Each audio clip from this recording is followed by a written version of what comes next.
सल्लल्लाहु या हबीब अल्लाह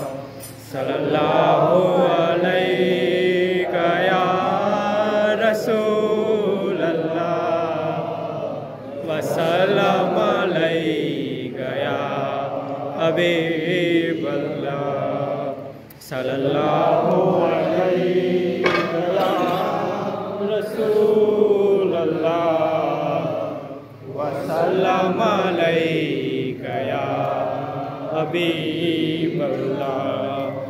सल्लल्लाहु अलैका या रसूल अल्लाह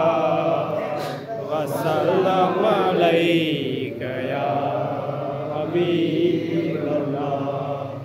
सल्लल्लाहु अलैका या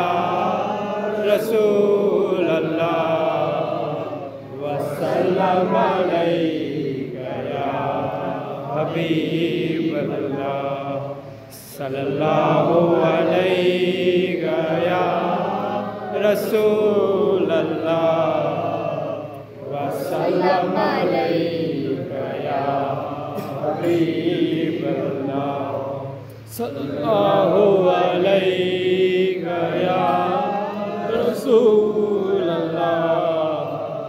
वसल्लम अलैका या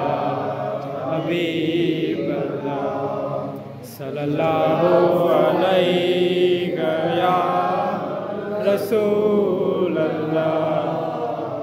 वसल्लम अलैका या हबीब अल्लाह सल्लल्लाहु अलैका या रसूल अल्लाह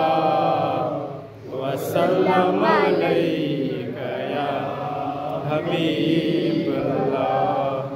सल्लल्लाहु अलैका या रसूल अल्लाह वसल्लम अलैका या हबीब अल्लाह सल्लल्लाहु